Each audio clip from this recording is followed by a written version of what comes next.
ಓದುಗ ವರ್ಗ ಬೆಳೆಯಬೇಕು ಮತ್ತು ಯಕ್ಷಗಾನ ಪತ್ರಿಕೆಯನ್ನು ಮಾಧ್ಯಮಗಳನ್ನು ಉಪಯೋಗಿಸುವಂಥ ಒಂದು ಹೆಚ್ಚಿನ ತರಬೇತಿ ನಮ್ಮ ಜನರಿಗೆ ಆಗಬೇಕಾಗಿದೆ ಅಂತ ನನಗನ್ನಿಸ್ತದೆ. ಈಗ ನಾನು ಏನು ಯಕ್ಷಗಾನ ಪತ್ರಿಕೆ ನಡೆಸ್ತೀನಿ ಅದನ್ನು ಒಂದು ನಾನು ಕಲ್ಪನೆ ಮಾಡಿದಂಥ ಒಂದು ಆದರ್ಶವಾದಂಥ ಪತ್ರಿಕೆ ಅಲ್ಲ, ಇನ್ನೂ ಅದರಲ್ಲಿ ಸುಧಾರಣೆ ಆಗಬೇಕಾದ್ದು ತುಂಬ ಇದೆ. ಈಗ ಹೇಳುವುದಾದರೆ ಈಗ ಮುಖ್ಯವಾಗಿ ನಮ್ಮ ಯಕ್ಷರಂಗ ಹೇಳುವಂಥ ಪತ್ರಿಕೆಯು ಪ್ರೇಕ್ಷಕರು ಮತ್ತು ನಮ್ಮ ನಡುವಿನ ಸಂವಾದಕ್ಕಾಗಿ ಇರುವಂಥ ಒಂದು ವೇದಿಕೆ. ನಮ್ಮ ಟಾರ್ಗೆಟ್ ಕ್ಲಾಸ್ ಕಲಾವಿದರು ಅಲ್ಲವೇ ಅಲ್ಲ.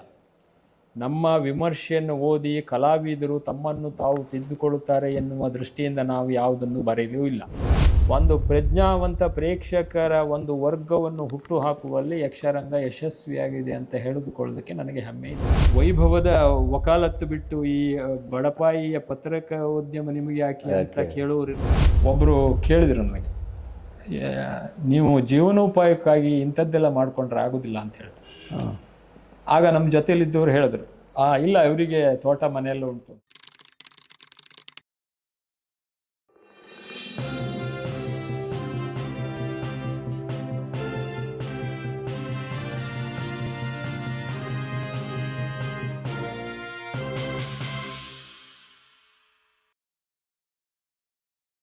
ಈಗ ಯಕ್ಷಗಾನದ ಇವತ್ತಿನ ಈ ಡೋಲಾಯಮಾನವಾದ ಸ್ಥಿತಿ ಬದಲಾಗತ್ತಾ?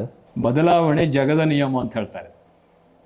ಯಾವುದೇ ಸ್ಥಿತಿ ಬದಲಾಯಿಸುವುದಕ್ಕೆ ಅಂತ ಕೃತಕವಾಗಿ ಯಾರು ಪ್ರಯತ್ನದಿಂದ ಯಾವುದೇ ಸಾಮಾಜಿಕ ಆರ್ಥಿಕವೇ ಮೊದಲಾದ ಸ್ಥಿತಿಯನ್ನು ಬದಲಾಯಿಸುವುದಕ್ಕೆ ಸಾಧ್ಯವಾಗುವುದಿಲ್ಲ.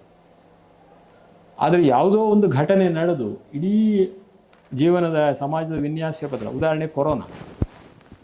ಈ ಕೊರೋನಾ ಘಟನೆ ಬರೋದಕ್ಕಿಂತ ಮೊದಲು ನಮಗೆ ಒಂದು ದಿವಸ ಆದರೂ ಇಡೀ ಪ್ರಪಂಚದ ಆ್ಯಕ್ಟಿವಿಟೀಸ್ ಇಷ್ಟರ ಮಟ್ಟಿಗೆ ಬಂದಾಗ್ಬೋದು ಅಂತ ನಾವು ಗ್ರಹಿಸಿದ್ವಿ ಇಲ್ಲ.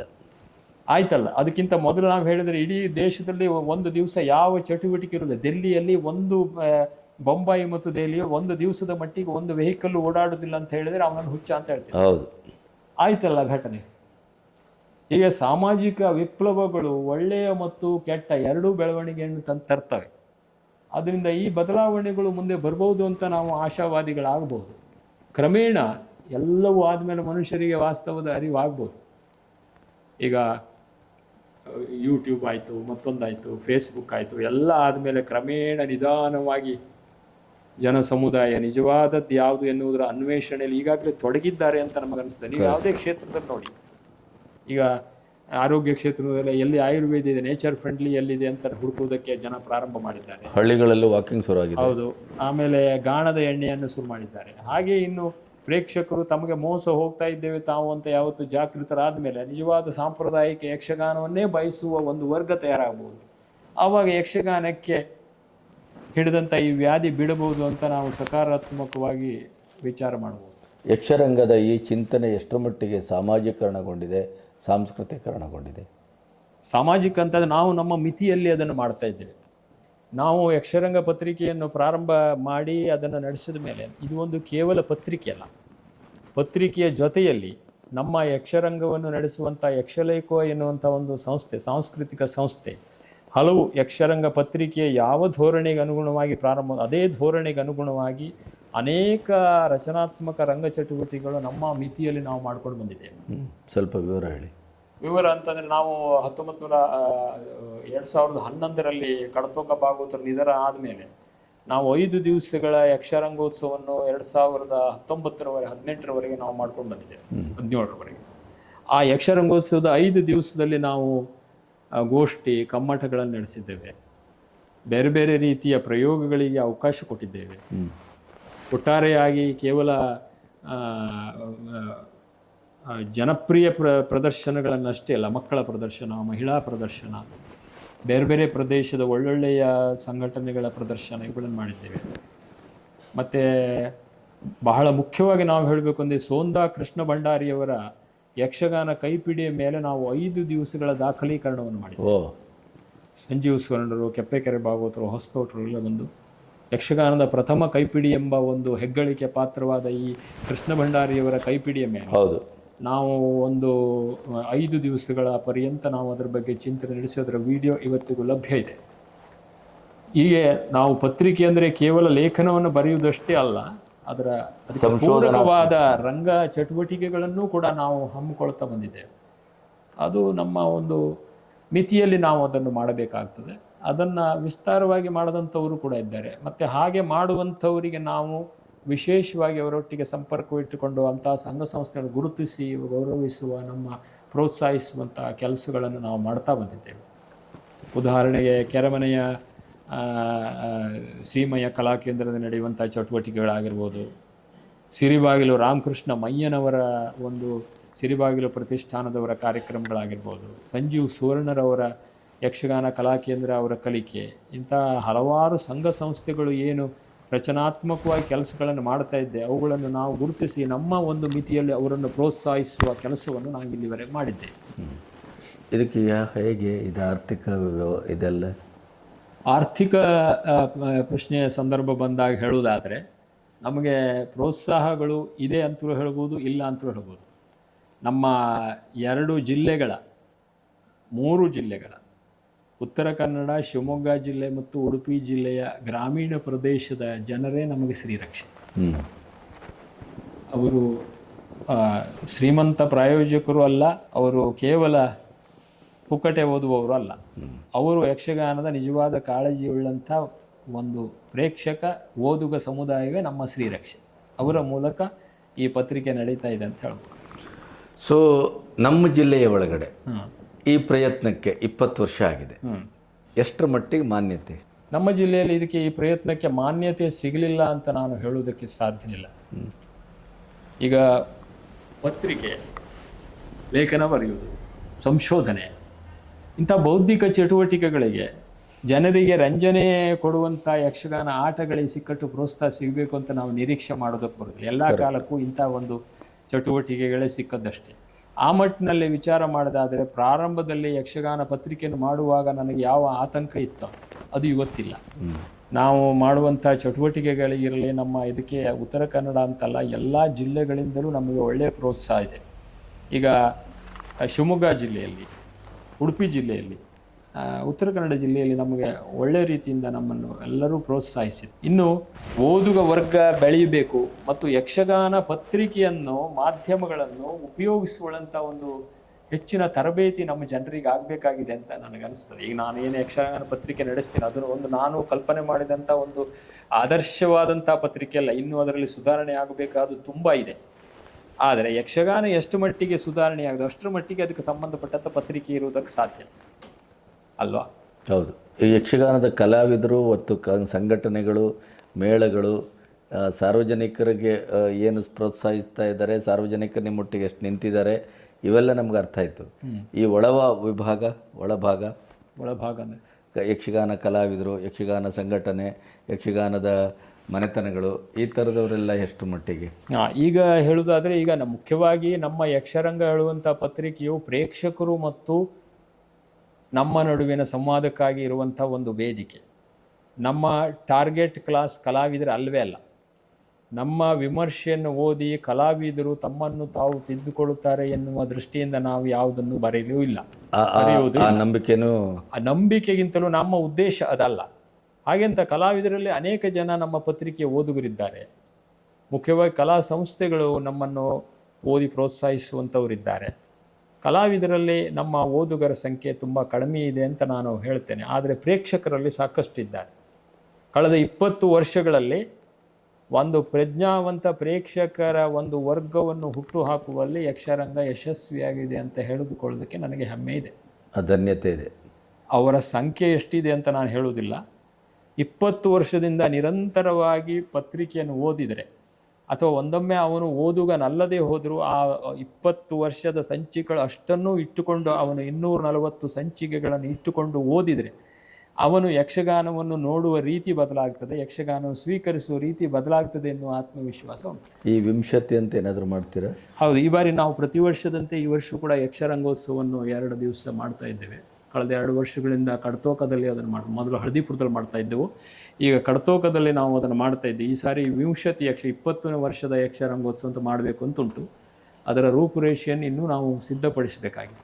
ವೈಯಕ್ತಿಕವಾಗಿ ನಿಮಗೆ ಎಷ್ಟು ಸಾರ್ಥಕ ಭಾವ ಇದೆ? ವೈಯಕ್ತಿಕವಾಗಿ ನಾನು 2005 ಇಸ್ವಿಯಲ್ಲಿ ಈ ಯಕ್ಷರಂಗ ಪತ್ರಿಕೆಯನ್ನು ಪ್ರಾರಂಭಿಸುವಾಗ ನಾನು ಒಬ್ಬ ವಕೀಲನಾಗಿದ್ದೆ, ನ್ಯಾಯವಾದಿಯಾಗಿ. ನಾನು ನ್ಯಾಯವಾದಿಯ ವೃತ್ತಿಯನ್ನು ಮಾಡುತ್ತಾ ಈ ಪತ್ರಿಕೆಯನ್ನು ಮಾಡಬಹುದು ಎನ್ನುವ ಒಂದು ನಿರೀಕ್ಷೆಯಲ್ಲಿ ಪತ್ರಿಕೆಯನ್ನು ಪ್ರಾರಂಭಿಸಿದರೆ, ಒಂದು ಹಂತದಲ್ಲಿ ನಾನು ವಕಾಲತ್ತು ಮಾಡಬೇಕು, ಇಲ್ಲ ಪತ್ರಿಕೆ ನಡೆಸಬೇಕು, ಇದು ಎರಡರಲ್ಲಿ ಒಂದು ಮಾತ್ರ ಆಯ್ಕೆ ಎನ್ನುವಂಥ ಸ್ಥಿತಿ ನನಗೆ ಬಂತು. ಆವಾಗ ನಾನು ಯಕ್ಷರಂಗವನ್ನು ಆಯ್ಕೆ ಮಾಡಿಕೊಂಡೆ. ಯಾಕೆಂದರೆ ಯಕ್ಷಗಾನ ನಮ್ಮ ಮನೆತನದ ಕಲೆಯಾದ್ದರಿಂದ ನಾನು ಯಕ್ಷಗಾನವನ್ನು ಆಯ್ಕೆ ಮಾಡಿಕೊಂಡೆ. ಮತ್ತು ಇಂಥ ಸಂದರ್ಭದ ನಾವು ಹೇಳಲೇಬೇಕಾದಂಥ ನನ್ನ ಮಡದಿಯಾದ ಮಧುರಾ ಅವಳು ಇದಕ್ಕೆ ಒತ್ತಾಸೆಯಾಗಿ ನಿಂತಿದ್ದಾರೆ. ಹೌದಾ? ಸಾಮಾನ್ಯವಾಗಿ ಯಕ್ಷಗಾನದ ಇಂಥ ಪತ್ರಿಕೆಯ ಬರಹಗಳಲ್ಲೆಲ್ಲ ಕುಟುಂಬದಲ್ಲಿ ಏನಾಗ್ತದೆ, ನಿಮಗೆ ಯಾಕೆ ಬೇಕು ವೈಭವದ ವಕಾಲತ್ತು ಬಿಟ್ಟು ಈ ಬಡಪಾಯಿಯ ಪತ್ರಿಕೋದ್ಯಮ ನಿಮಗೆ ಯಾಕೆ ಅಂತ ಕೇಳುವವರು ಇರ್ತಾರೆ, ಕಳ್ಕೊಳ್ಳೋದು. ಆದರೆ ನಾನು ಪ್ರಾರಂಭದಿಂದಲೂ ನನ್ನ ಹೆಂಡತಿಯ ಒಂದು ಪ್ರೋತ್ಸಾಹದೊಂದಿಗೆ ಇದನ್ನು ಇವತ್ತಿಯೂ ಕೂಡ ನೆನೆಸ್ಕೊಂಡು ಬರ್ತಾ ಇದ್ದೇನೆ ಅಂತ ಹೇಳ್ಬೋದು. ಹಾಗೆ ನನ್ನ ಮಗಳು ಕೂಡ ಆ ಬಗ್ಗೆ ಅವಳಿಗೆ ಆಸಕ್ತಿ ಇದೆ.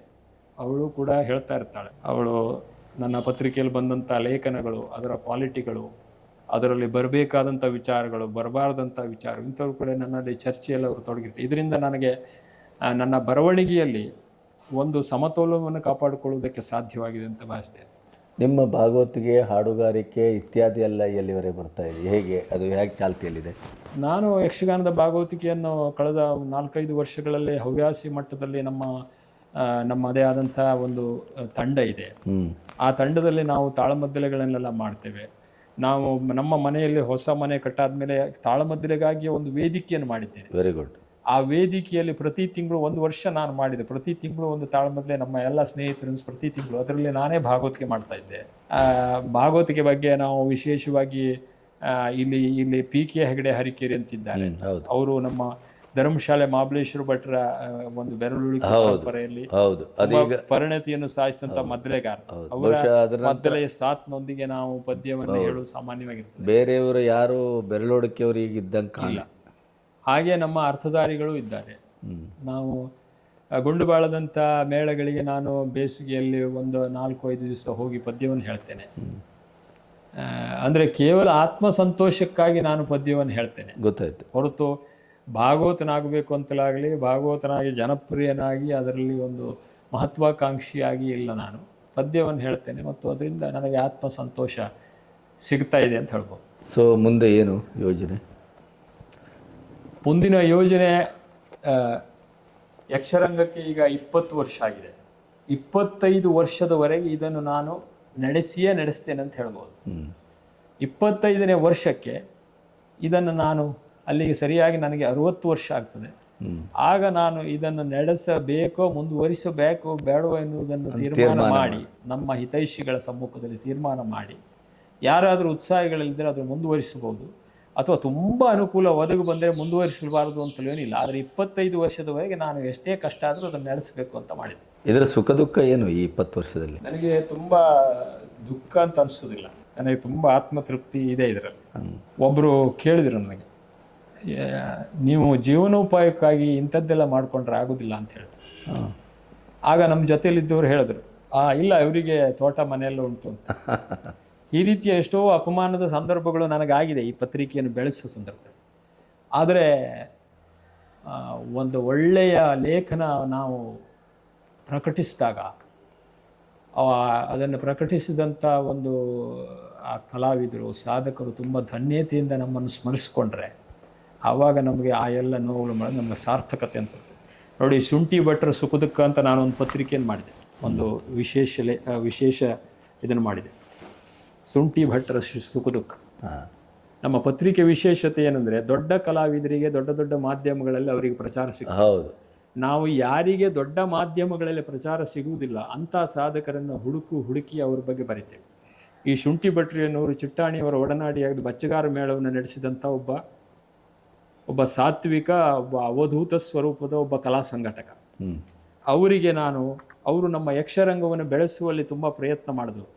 ಸಾಗರದ ಕೆಲವು ಗ್ರಾಮಗಳಲ್ಲೆಲ್ಲ ಓಡಾಡಿ ಯಾವ ಪ್ರತಿಫಲಾಪೇಕ್ಷೆ ಇಲ್ಲದೆ ಅವರ ಕುರಿತು ನಾನೊಂದು ಮುಖಪುಟ ಲೇಖನ ಮಾಡಿದೆ. ಅವರಿಗೆ 80 ವರ್ಷದಲ್ಲಿ ಅವರಿಗೊಂದು ಅಭಿನಂದನಾ ಗ್ರಂಥವನ್ನು ಸಂದರ್ಭದಲ್ಲಿ ನಾನು ಅವರ ಒಂದು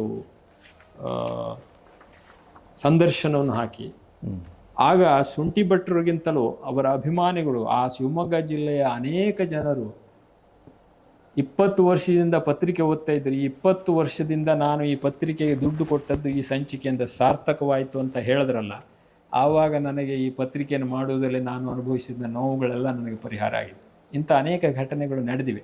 ಪತ್ರಿಕೆಯಿಂದ ಬರುವಂಥ ಉತ್ಪನ್ನಕ್ಕಿಂತಲೂ ಅದರಿಂದ ಸಿಗುವಂಥ ಹೆಸರಿಗಿಂತಲೂ ಇಂಥ ಪ್ರಶಂಸೆಗಳು ಆಗಾಗ ಅಪರೂಪಕ್ಕೆ ಪ್ರಾಮಾಣಿಕವಾಗಿ ನಮ್ಮ ಓದುಗರಿಂದ ವ್ಯಕ್ತವಾದಾಗ ನಮಗಾಗುವಂಥ ಧನ್ಯತೆ ಹೆಚ್ಚು ಅಂತ ನಾನು ಭಾವಿಸ್ತೇನೆ. ಸರ್ಕಾರದಿಂದ ಅಥವಾ ಇತ್ಯಾದಿ ಆ ಥರದ್ದು ಏನಾದರೂ ಪ್ರೋತ್ಸಾಹಗಳು? ಸರ್ಕಾರದ ಸಮಸ್ಯೆ ಅಂತಂದರೆ, ಈಗ ಸರ್ಕಾರ ಅಂತಲ್ಲ, ಸಂಘ ಸಂಸ್ಥೆಗಳೇ ನಮಗೆ ಕೆಲವು ಜಾಹೀರಾತು ಕೊಡುವಂಥ ಸಂಸ್ಥೆಗಳಿದ್ದಾವೆ. ಈ ಸಾಂಸ್ಕೃತಿಕ ನಿಯತಕಾಲಿಕೆಗಳ ಬಗ್ಗೆ ಸಮಾಜದಲ್ಲಿ ಭಯ ಇರೋದಿಲ್ಲ. ಈ ವಾರಪತ್ರಿಕೆಗಳು, ದಿನಪತ್ರಿಕೆಗಳ ಬಗ್ಗೆ ಎಲ್ಲರಿಗೂ ಇದೊಂದು ಪತ್ರಿಕೋದ್ಯಮಿ ಅಂತ ಒಂದು ಭಯ ಇರ್ತದೆ. ಸಾಂಸ್ಕೃತಿಕ ನಿಯತಕಾಲಿಕದವನು ತನ್ನ ಬಗ್ಗೆ ಏನೂ ಬರಲಿಕ್ಕೆ ಸಾಧ್ಯ ಇಲ್ಲ ಅನ್ನುವ ವಿಶ್ವಾಸ ಅವರಿಗೆ ಇರುವುದರಿಂದ ಅಂಥವ್ರ ಪ್ರೋತ್ಸಾಹ ಸ್ವಲ್ಪ ಮಟ್ಟಿಗೆ ಕಡಿಮೆ ಇರ್ತದೆ. ಸರ್ಕಾರದ ಮಟ್ಟಿಗೆ ಹೇಳೋದಾದರೆ ಅವರು ಸಂಸ್ಕೃತಿ ಇಲಾಖೆಗೆ ಹೋದರೆ ಇದು ವಾರ್ತಾ ಇಲಾಖೆಗೆ ಸಂಬಂಧಪಟ್ಟಂತು ಅಂತ ಹೇಳ್ತಾರೆ.